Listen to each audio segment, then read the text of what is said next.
পৰা গুৱাহাটীত এখন 108 এম্বুলেন্সে যি দুৰ্ঘটনা সংঘটিত কৰিছিল আৰু এগৰাকী ছোৱালী মৃত্যুবৰণ বা নিহত হৈছে বুলি আমি জানিব পাৰিছোঁ। আমি সদৌ অসম 108 মৃত্যুঞ্জয় কৰ্মচাৰী সন্থা পৰিয়ালৰ পৰা মৃতকৰ পৰিয়াললৈ সমবেদনা জ্ঞাপন কৰিছোঁ। লগতে ক'ব বিচাৰিছোঁ যে সদৌ অসম 108 মৃত্যুঞ্জয় কৰ্মচাৰী সন্থাৰ কৰ্মচাৰী ইয়াত জড়িত নহয়। ইয়াত জড়িত হৈছে একমাত্ৰ GPK EMRI এই কোম্পানীটোৰ গাফিলতিৰ বাবে। আমি যেতিয়া কৰ্মবিৰতিত আহিছিলোঁ সেই সময়ত বাৰে বাৰে আপোনালোকৰ সংবাদ মাধ্যমৰ যোগেদি উত্থাপন কৰি আহিছিলোঁ যে অপ্ৰশিক্ষণপ্ৰাপ্ত অনভিজ্ঞ চালকৰ দ্বাৰা গাড়ীসমূহ গতাই দিয়া হৈছে।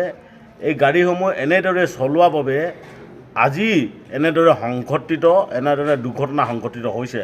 অতি দুৰ্ভাগ্যজনক, দুখ লাগিছে। যদি আজি চৰকাৰে সময়মতে হস্তক্ষেপ কৰাহেঁতেন, যদি কোম্পানীটোৱে ৰাইজৰ বৃহত্তৰ স্বাৰ্থত কাম কৰাহেঁতেন, নিজৰ ব্যক্তিগত মুনাফাৰ পৰা কাম নকৰাহেঁতেন, এনেদৰে ঘটনা সংঘটিত নহ'লহেঁতেন। আমি এতিয়াও আহ্বান কৰিছোঁ, এনেদৰে যাতে ৰাইজক বিপথে পৰিচালনা নকৰে। যিসকল 17 বছৰীয়া অভিজ্ঞ চালক আছে, EMT আছে, পাইলট আছে, তেখেতলোকৰ হাতত গাড়ীসমূহ গতাই দিয়ক আৰু ৰাইজক যাতে এই কৰ্মচাৰীসকলে ভালকৈ সেৱা প্ৰদান কৰে তাৰ প্ৰতি আহ্বান কৰিছোঁ আৰু চৰকাৰক অনুৰোধ জনাইছোঁ যে এই কোম্পানীটোৱে অকল মাত্ৰ নিজৰ মুনাফাৰ কাৰণে কাম কৰিছে, ৰাইজৰ বৃহত্তৰ স্বাৰ্থ কাম কৰা নাই। সেয়েহে অনুৰোধ জনাইছোঁ, চাওক আজি এগৰাকী কণমানি এজনী ছোৱালী, উঠি অহা ছোৱালী মৃত্যুবৰণ কৰিবলগীয়া হৈছে একমাত্ৰ অনভিজ্ঞ চালকৰ দ্বাৰা। যদি আজি আমাৰ চালক হোৱাহেঁতেন এনে ঘটনা সংঘটিত নহ'লহেঁতেন।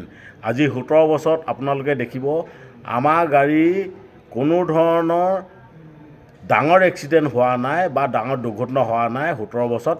কিন্তু এই এমাহত যিমান দুৰ্ঘটনা কৰিছে অনভিজ্ঞ অপ্ৰশিক্ষণপ্ৰাপ্ত চালকে, অতি দুৰ্ভাগ্যজনক। অনুৰোধ জনাইছোঁ অসম চৰকাৰলৈ, অতি শীঘ্ৰে যিসকল 17 বছৰীয়া কৰ্মচাৰী আছে এই কৰ্মচাৰীসকলক কৰ্মত যোগদান কৰাই ৰাইজক যাতে সুচাৰুৰূপে সেৱা দিব পাৰে তাৰ ব্যৱস্থা কৰি দিয়ে যেন। ধন্যবাদ।